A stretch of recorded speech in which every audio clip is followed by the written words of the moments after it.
Hello and thanks for choosing RwandaTV. It's a pleasure bringing you the latest here in Rwanda and across the world. We'll begin with the headlines. The construction works for Rwanda Company Ltd have started, where it is expected to be fully installed by September this year. Investors say that insurance sector in Rwanda is developing fast and request to increase of the services provided.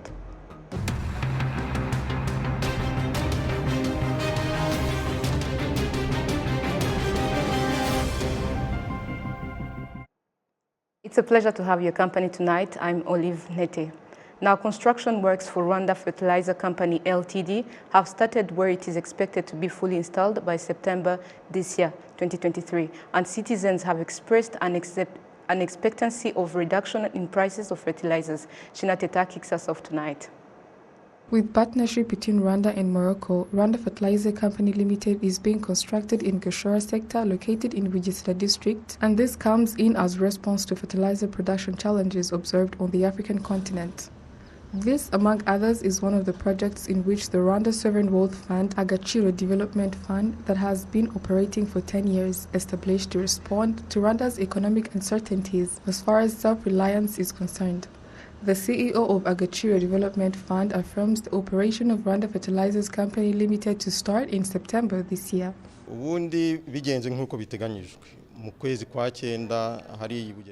If all goes as planned, the plant will start operating in September this year. We can say that all fertilizer-related challenges will be solved, but we estimate it to be between 80 to 85%. We have invested $3 million in the company's construction, and we shall follow up to see what will come up.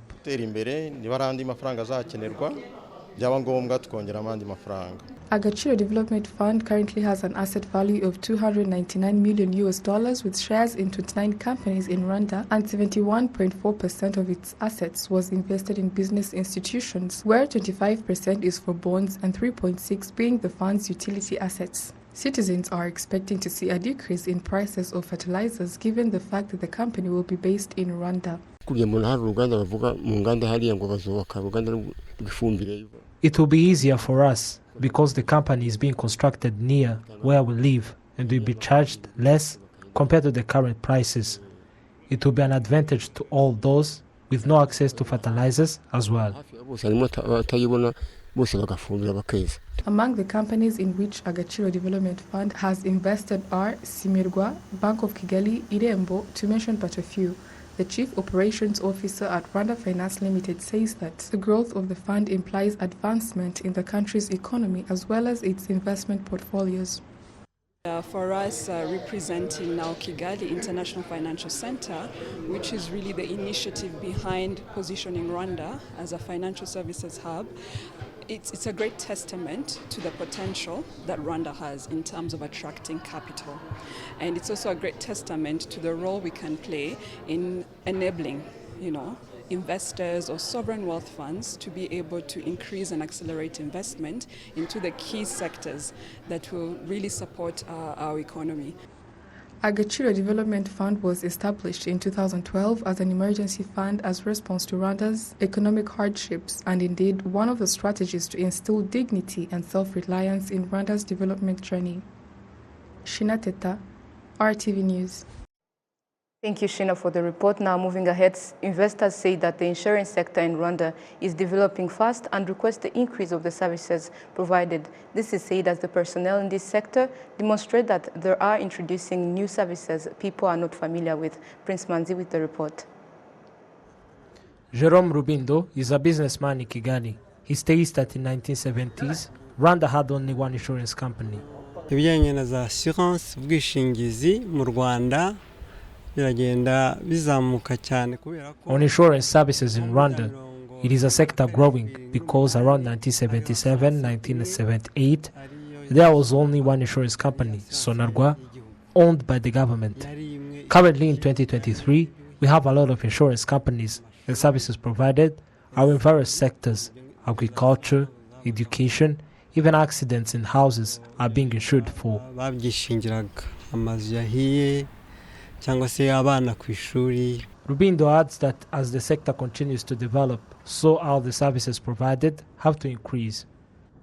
Ahangeze ahangaha mu zabukuru natwe tuba twumva yuko As I am now at my older age, we have to have an insurance for the old. Some do also get insurance on where to be buried, but not yet here. It is still a journey. Personnel in the insurance sector say that as the industry develops, so are they increasing the services provided. The Chief Executive Officer of the African Trade and Investment Development Insurance, Moses Emmanuel, states that business and insurance should go hand in hand for the development of various sectors to be achieved without hinders resulting from challenges faced by the entrepreneurs in their daily activities. They still struggle with access to markets. Yeah, so you've got your produce you want to sell, and how do we, find markets for this agricultural produce across, beyond our borders? Because Rwanda could be having a surplus of a particular commodity, the other neighboring country does not have it. How do we facilitate that trade? Yeah. Also, how do we work with value chains? Because there are some big companies that need this produce, but they need it at quality. Yeah. There was a big debate in one of the countries in East Africa where the potatoes that were used by the food chain were coming from very far away, and the farmers here have got the potatoes. What's going on is because the value chain was not organized. So we are trying also to say how does the farmer produce what is needed by the buyer, okay? And the buyer will tell him, no, you have to guarantee price, and we will give you an insurance for that. Currently in Rwanda, there are 12 insurance companies. Prince Manzi, RwandaTV News. Thank you, Prince, for the report. Now, some of the drivers of trucks used for cross-border trade say that there are challenges they face hindering their activities, including lack of contracts, to say a few. Prince Manzi continues.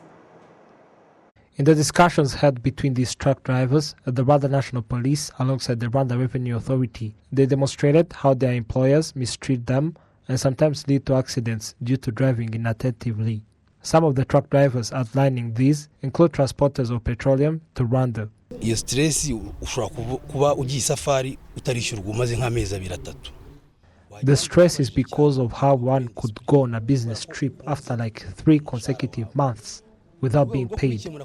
And if you request to be paid, they qualify you as indisciplined. And you choose not to say anything. And you would go on a trip with a stress because you did not solve family issues, and you focus on all those rather than driving. This can lead to accidents.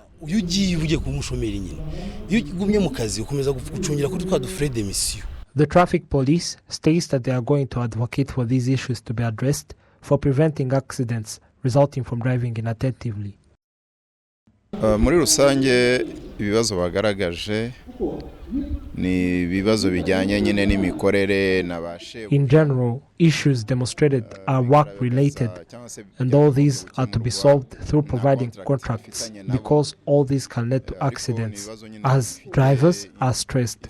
That is why we advise them to check with institutions in charge of labor or institutions that can put a solution to these issues. Zishinzwe gukemura ibibazo by'abantu bafitanye amasezerano. The truck drivers cooperative administrators say that they are going to follow up on these issues. Statistics from the Rwanda National Police demonstrate that since January to July 2023, 380 lives were lost to accidents, including those caused by truck drivers. Thank you, Prince, for that informative report. Now, moving ahead, lawyers representing individuals affected by the atrocities in the Democratic Republic of Congo find it necessary to seek justice for victims to those atrocities. This was during a 3-day seminar that started on Friday in Nairobi, Kenya, where lawyers discussed about killings observed in communities of Banyamulenge, Hima and Tutsi in the Democratic Republic of Congo, and provided a platform for the victims to testify to what they have experienced.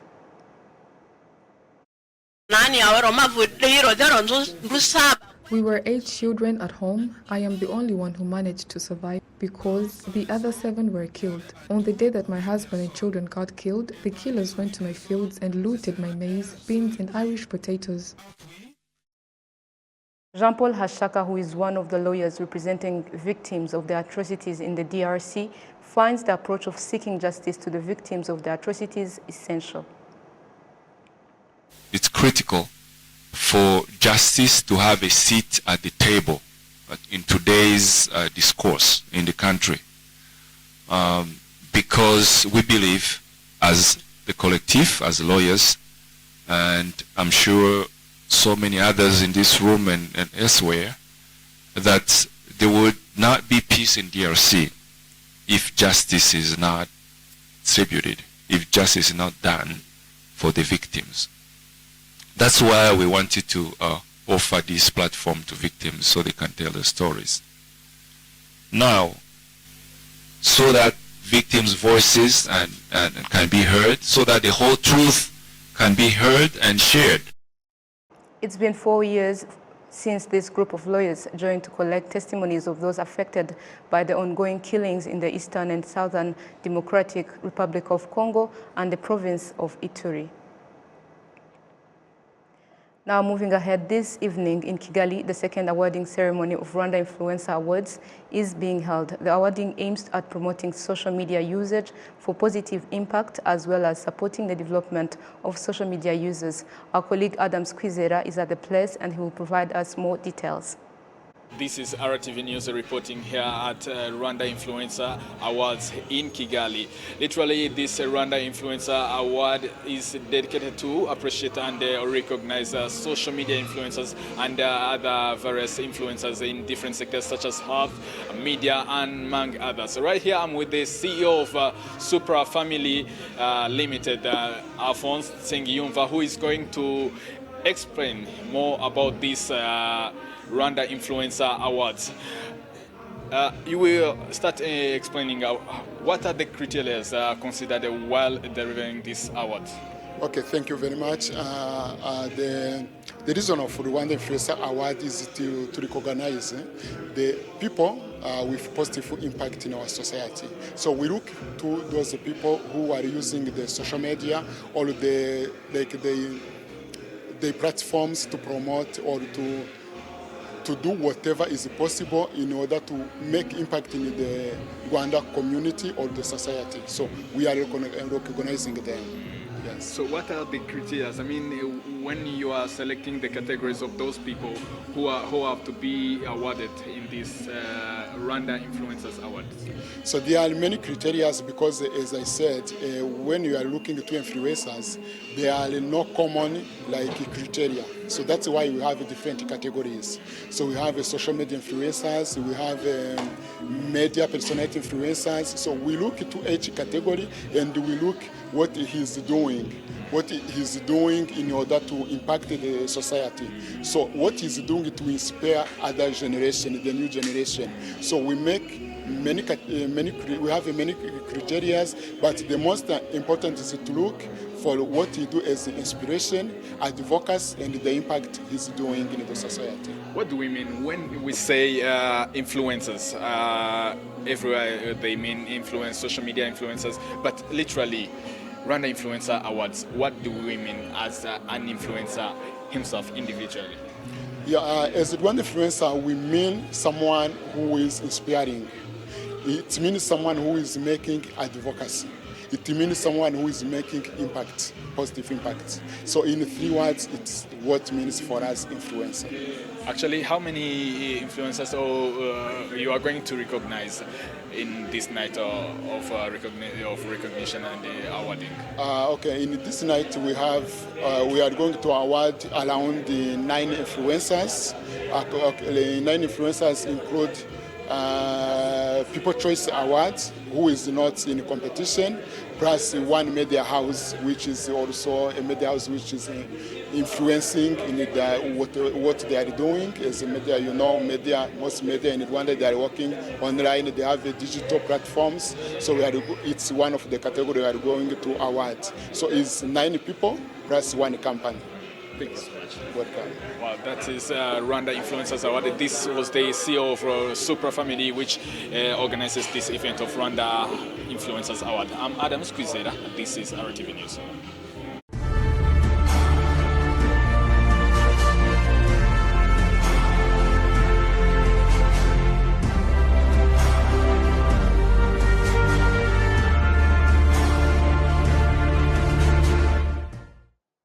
On On matters related to liberation, Rwandans and friends of Rwanda living in Canada in the city of Ottawa are content of the progress Rwanda has made after 29 years of liberation. This was reiterated this Friday during the celebration of the Liberation Day of Rwanda held in Canada. This event was attended by Rwandans living in this country, friends of Rwanda, including representatives of their countries in Canada, leaders in the administration of the country, and various others. The High Commissioner of Rwanda to Canada, Prosper Higiro, urged Rwandans living in Canada to participate more in activities that develop their country.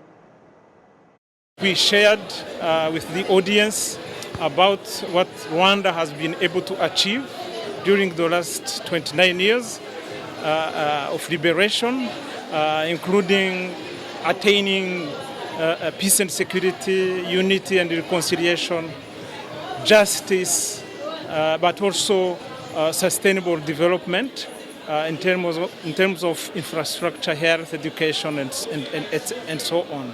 So it was also an opportunity to mobilize our Rwandan community here in Canada to continue to play an important role in the development of our country, Rwanda.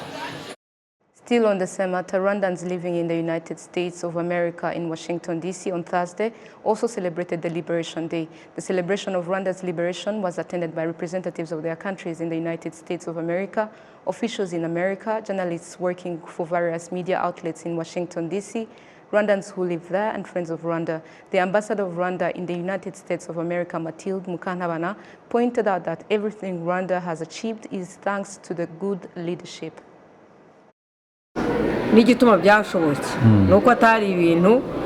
The reason why all this was made possible is because they prioritized the resident. Every time when you serve others and do it wholeheartedly, without injustice, things will always be well and go on. That is why I always say that what we achieved is a result of the good leadership that we have. Everything else is an addition to that. The good leadership that we have is the priority. Rwandans living in the United States of America also appreciated the current development of the country. It has given us so much pride. Yes, what happened years back was not called for, and it shouldn't be repeated in the continent of Africa. And I for one, look at Rwanda and I learned so many lessons. I was in Rwanda just 2 weeks ago with our reform program for African Union, and we have seen Rwanda developing. And which I like more is President Kagame is making sure other countries in Africa are developing. He's putting in place the classics that make Africa be the Africa that we want to live in.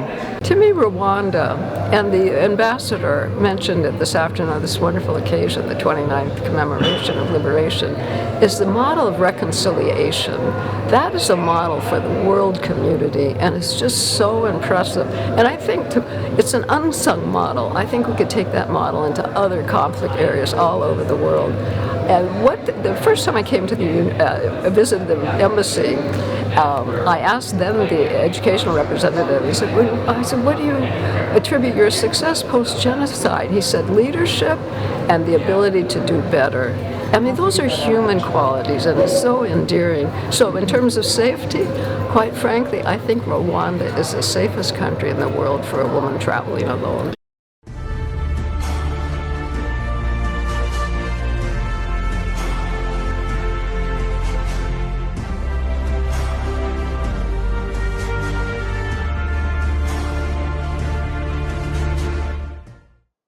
Now in matters related to health, parents on a family way to Gakoma Hospital in Mamba sector in Gisagara district are content that the hospital take a good care of children born with different disorders, given that before parents would have to go to other hospitals because Gakoma Hospital couldn't provide the services. Sami Uwase with more. Parents on a family way to Gakoma Hospital in Mamba sector in Gisagara district, they are glad that the hospital take good care of children born with different disorders. Given that before, parents would have gone to the other hospitals because Gakoma Hospital couldn't provide the service. In this hospital, there are rooms provided for the children born with different disorders like breathing complications and premature babies. There are also different equipments that are used to take care of these children. Beatrice Mukagatari points out that she lost her premature baby due to untimely healthcare support. But for now, Beatrice and others that gave birth at this hospital appreciate the added service of taking care to children born with disorders.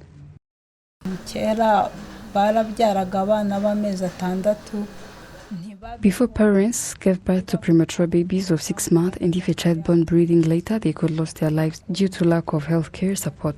I have a child born in that condition, but now a child is 2 years old and safe because of the advanced service in healthcare support provided by the hospitals.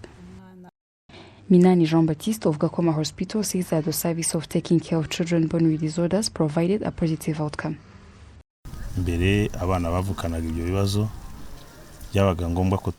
Children born with those different disorders, before we used to transfer them to university hospitals, but for now we are able to provide those services and they get helped easily. At this hospital of Gakoma, there are at least children born with disorders and others in need of special health care treatment in their first days that varies between 40 and 50 in a month. Samidi Uwase, RTV News.